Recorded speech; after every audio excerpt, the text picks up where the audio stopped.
Hello ചങ്കളെ, ഞാനുള്ള സ്വന്തം ആളക്കായി റഹിമ കൊച്ച്.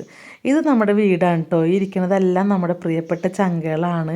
അപ്പോൾ നമ്മളെല്ലാവരും ഒരു ചർച്ചയിലാണ്. ഇതൊരു വർഷം മുമ്പ് നടന്നൊരു ചർച്ചയാണ് കേട്ടോ. അപ്പോൾ നമ്മുടെ നുണക്കുഴിയെ സ്നേഹിച്ചവന്നൊരു ആൽബം നമ്മൾ റിലീസ് ചെയ്തായിരുന്നു. നമ്മുടെ ചാനലിൽ കിടക്കുന്നുണ്ട്. അപ്പോൾ കാണാത്തവരുണ്ടെങ്കിൽ അത് കാണണം. അപ്പോൾ അതിൻ്റെ ഒരു വീഡിയോ ആണ് ഇപ്പോൾ നമ്മളിത് കണ്ടപ്പോൾ ഞാനങ്ങനെ നിങ്ങൾക്ക് ജസ്റ്റ് ഒന്ന് കാണിക്കാൻ വേണ്ടിയിട്ട് ഞാൻ പോസ്റ്റ് ചെയ്തതാണ്. അപ്പോൾ ഇത് കണ്ടപ്പോൾ ഒരു സന്തോഷം. കാരണം ഒരു വർഷം മുമ്പുള്ളൊരു ഞങ്ങളുടെ ഒരു കൂട്ടായൊരു പരിശ്രമമാണ് ആ ഒരു ആൽബം. അപ്പോൾ അതിൻ്റെ മേക്കപ്പാണ് കാണുന്നത്. ആദ്യമായിട്ടാണ് എൻ്റെ മുഖത്ത് ഇത്രയും മേക്കപ്പ് ഇടുന്നത് കേട്ടോ. നമ്മൾ ഫിൽറ്ററൊക്കെ ഇട്ടാണ് വീഡിയോ ചെയ്യാറ്. മേക്കപ്പ് ഒന്നും ഇങ്ങനെ ഇതുവരെ ഇട്ടിട്ടില്ല. അപ്പോൾ പുട്ടിയടിച്ച് നമ്മുടെ JP ആണ് മേക്കപ്പ് മാൻ. നമ്മുടെ JP സിനിമയിലൊക്കെ മേക്കപ്പ് മാനായിട്ട് വർക്ക് ചെയ്യണം. അപ്പോൾ എനിക്കിത് ആദ്യമായിട്ടുള്ളൊരു എക്സ്പീരിയൻസ് ആയിരുന്നു കേട്ടോ, മുഖത്ത് ഇത്രയും മേക്കപ്പൊക്കെ ഇടുന്നത്. പക്ഷെ നല്ല ഭംഗിയുണ്ടായിരുന്നു മേക്കപ്പൊക്കെ ഇട്ട് കഴിഞ്ഞപ്പോൾ കേട്ടോ. അപ്പോൾ നമ്മുടെ വീടിൻ്റെ അടുത്ത് തന്നെയാണ് ലൊക്കേഷൻ ഉണ്ടായിരുന്നത്. 2-3 ലൊക്കേഷൻ ഉണ്ടായിരുന്നു. അതിലൊരു ലൊക്കേഷൻ നമ്മുടെ വീടിൻ്റെ അടുത്താണ്. തൻകുളം മഹാദേവ ക്ഷേത്രമാണ് നമ്മുടെ ലൊക്കേഷൻ വന്നേക്കുന്നത്.